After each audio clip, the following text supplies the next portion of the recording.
The London stock market and the pound bounce after British Prime Minister Liz Truss announced her resignation following controversial policies that rocked the markets for weeks.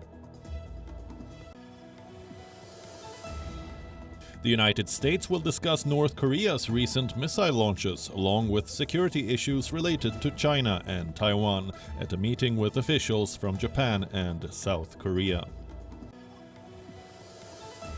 Russia claims the West is seeking to put pressure on Tehran with accusations that Moscow is using Iran-made drones in Ukraine.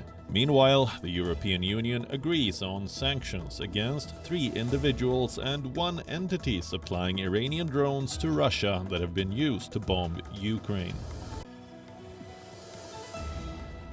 India issues advisory asking its citizens to avoid traveling to Ukraine, cites deteriorating security situation in the country.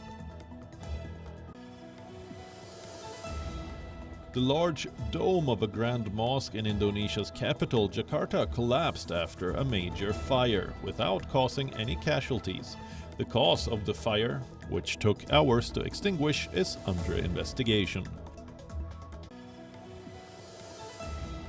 Turkey's central bank cuts its policy rate for the 3rd consecutive month despite a plunging lira and an annual inflation rate that has soared over 83%.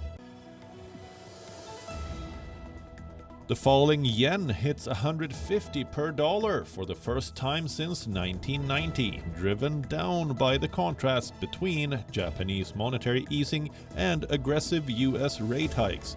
Meanwhile, the Indian rupee, too, hits an all-time low, crossing 83 to the dollar.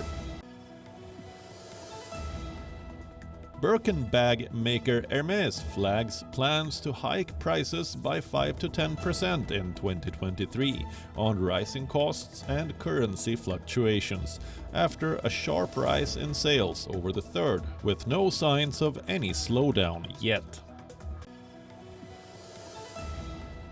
Sri Lanka and Netherlands have booked their spot in the Super 12 stage of the ongoing World Cup. Sri Lanka joined Group A following their 16-run win over the Netherlands.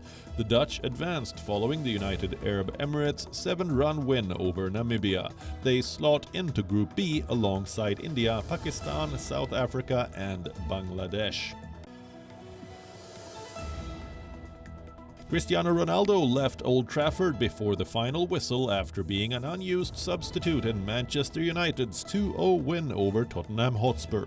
The 37-year-old watched from the bench as his United teammates defeated Antonio Conte's side 2-0. WION World is now available in your country. Download the app now and get all the news updates on the move.